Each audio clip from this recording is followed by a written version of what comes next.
Dear viewers, welcome to part 2 of how a female police officer fulfilled a prisoner's last wish. If you haven't seen part 1, kindly check it first using the link in the description or the pinned comment so you can understand the beginning. Also, tell us where you are watching from in the comments, and please don't forget to subscribe for more stories like this. Now, let's continue. Sophia walked back into Cuge prison the next evening, her mind still shaking from what she found out. Michael's daughter was real, alive, and even closer than she could ever imagine. Her auntie had been the woman in his story all along. Her cousin was the child he had never met. The secret was too heavy for her heart, but she could not tell him yet. Not like this. When she entered the infirmary, Michael turned his head weakly toward her. His eyes lit up the moment he saw her uniform. "You came back," he whispered with a tired smile. "Yes," Sophia said softly, sitting in the chair beside his bed.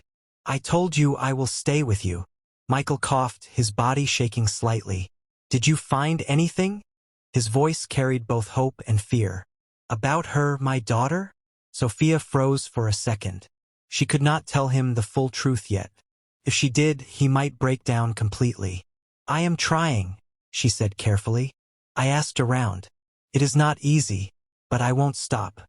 You deserve to see her one day." His eyes watered. He reached for her hand, and she let him hold it. "Even hearing that gives me life," he whispered. "For so many years, I thought no one would ever care about my last wish. But you make me believe again." Sophia nodded, her throat tight. She wanted to scream the truth. "I already found her. She is my cousin." But the words stayed stuck in her chest. She remembered her auntie's face, the way she begged her not to tell the girl yet. The family shame was too heavy, the wound still fresh. Sophia was trapped between both sides, the man who wanted his child, and the woman who wanted silence. Hours passed slowly. Michael told her more about his past, about his dreams before the night that changed everything. Sophia listened, her heart aching with every word. The more he spoke, the more she saw not just a prisoner, but a broken man who still carried love in his chest. Suddenly, heavy footsteps echoed in the hallway. 2 senior officers entered the room, their eyes hard. "Carter," one of them barked. "What are you doing here again? This prisoner doesn't need babysitting." Sophia stood quickly, trying to stay calm. "Sir, I was only checking on his condition." "The doctor." "Enough." The man cut her off. "He is not your responsibility. And besides," he glanced at Michael with cold eyes, "he may not even last the month. There is no point wasting time." Michael's eyes dimmed, and Sophia's chest burned with anger. But she kept her voice steady. "With respect, sir. Every life is still life." The officer frowned. "Watch yourself, Carter. You're new here. Don't get too close. Tomorrow we may transfer him to another block. That will be the end of this nonsense." When they left, Michael's hand shook in hers.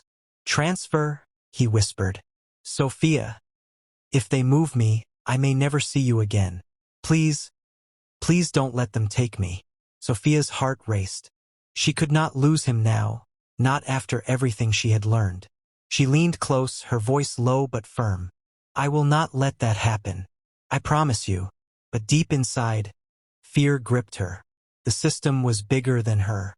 If they transferred him, all hope of reuniting him with his daughter could be lost forever. Sophia pressed her palm against his trembling hand, her mind already racing. She would have to fight both the prison system and her own family to save him. But how? Sophia could not sleep that night. The words of the senior officers kept ringing in her head. "We may transfer him." If that happened, Michael's last hope would be gone. She turned on her bed again and again until finally she sat up. She had to talk to her auntie. The next evening, Sophia went back to the same blue gate. Her auntie opened the door, looking tired but worried. "Sophia, you shouldn't be here often. If people know you're going to the prison and then here, questions will rise." "I don't care about questions," Sophia said firmly, stepping inside. "Auntie, we cannot keep this secret anymore. Michael is sick. He may not survive long. He needs to see his daughter before it is too late." Her auntie's face tightened. No, Sophia, you don't understand. That man destroyed my life. He left me with a baby and a shame I had to carry alone. I raised her with nothing. I built her future without him. Now you want to bring him back. Sophia's voice broke, but she did not stop. Auntie, he regrets everything. He told me about that night, about the guilt he carried every single day. He doesn't want forgiveness, he just wants a moment with his daughter. Is that too much to give a dying man? Her auntie shook her head, tears forming in her eyes. You are too young to understand. If she knows her father is a prisoner, her heart will break. She will hate me for hiding it. She will hate him for not being there. I cannot destroy her peace now. Sophia's fists clenched. But auntie, hiding the truth is destroying her already. You may not see it, but she deserves to know where she came from. She deserves to look him in the eyes, even once. The room grew tense. Both women stood face to face, neither willing to back down. Suddenly, a soft voice came from the doorway. Who are you talking about? Sophia spun around. Standing there was her cousin, Michael's daughter. She was tall, with curious eyes that darted between them. She had heard enough to know something was wrong. Ada? Her mother whispered, her face going pale. The girl stepped closer. Mama, what truth are you hiding? Who is this man you're fighting about? Sophia's chest tightened. She glanced at her auntie, who shook her head quickly, but the lie was already broken. Ada's eyes turned sharp. Tell me now.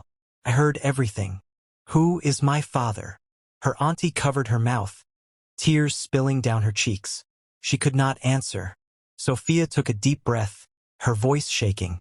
Ada, your father is alive. His name is Michael. He is in huge prison. And he has been waiting all these years to see you. The silence that followed was heavy like a stone. Ada's face went blank, her lips trembling. She turned slowly toward her mother. All my life you told me he was gone. You lied to me, her mother sobbed. I only wanted to protect you. Ada shook her head and ran out of the room, her footsteps loud against the tiles. Sophia called after her, but she was already gone.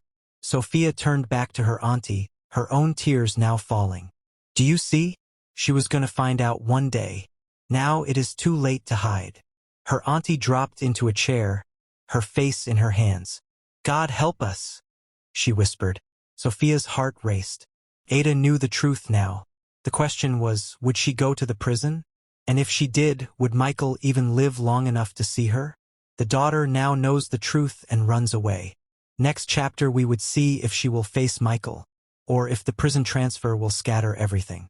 Ada ran down the street, her heart beating fast. The words echoed in her head again and again. Your father is alive. He is in huge prison. She felt like the ground under her feet had disappeared. All her life she believed he was gone. Now the truth stood before her like fire. Sophia chased after her but could not catch up. Ada finally stopped under a streetlight, her face wet with tears. Why didn't anyone tell me? She cried when Sophia reached her. Why did I have to hear it like this? He is my father.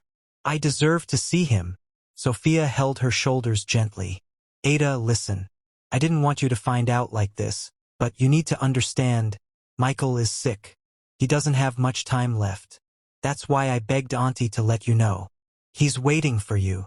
Ada's eyes shook with anger and pain. Then take me to him. I want to see him now. Sophia bit her lip. It's not that easy. The prison has rules. And worse, they are planning to transfer him to another block any moment. If that happens, I may lose all access to him. We have to be careful. Ada wiped her face quickly. Rules? Transfers? I don't care. He is my father. I don't care what he did in the past. I want to see him with my own eyes before anything happens. Sophia knew she couldn't argue anymore. The fire in Ada's voice was too strong. Okay, she whispered. I will find a way. The next day, Sophia returned to huge prison. Michael's condition was weaker than before. His breathing was shallow, and his eyes opened slowly when she entered. But when he saw her, his face lit up again. Sophia, he whispered, did you find her? Sophia's chest tightened. She looked at him, then away. She couldn't say it yet. Not until she brought Ada herself. Michael, I am close. I promise you, just hold on. Tears rolled down his cheeks. That is all I want. Just one moment with my child. Sophia squeezed his hand, but before she could say more, the infirmary door opened. 2 senior officers stepped in, their voices cold. Carter, get ready. The prisoner is being transferred tomorrow morning. Orders from above. He is leaving this block. Michael's face fell. His hand gripped Sophia's weakly. No, not now. Sophia stood, her heart pounding. Sir, he is sick. Moving him now could kill him. The officer shrugged. Not our problem. The order is final. They walked out, leaving silence behind. Michael looked at Sophia, panic in his eyes. If they move me, I will never see her. Please, don't let them take me. Sophia's mind raced.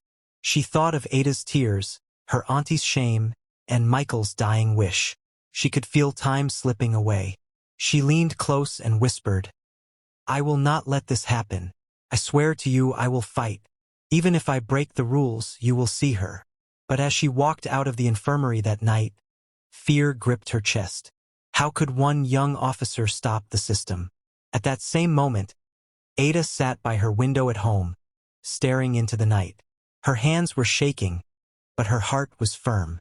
She whispered to herself, Tomorrow, I will see my father, no matter what it takes. Neither of them knew that the next day would bring a storm that could change everything.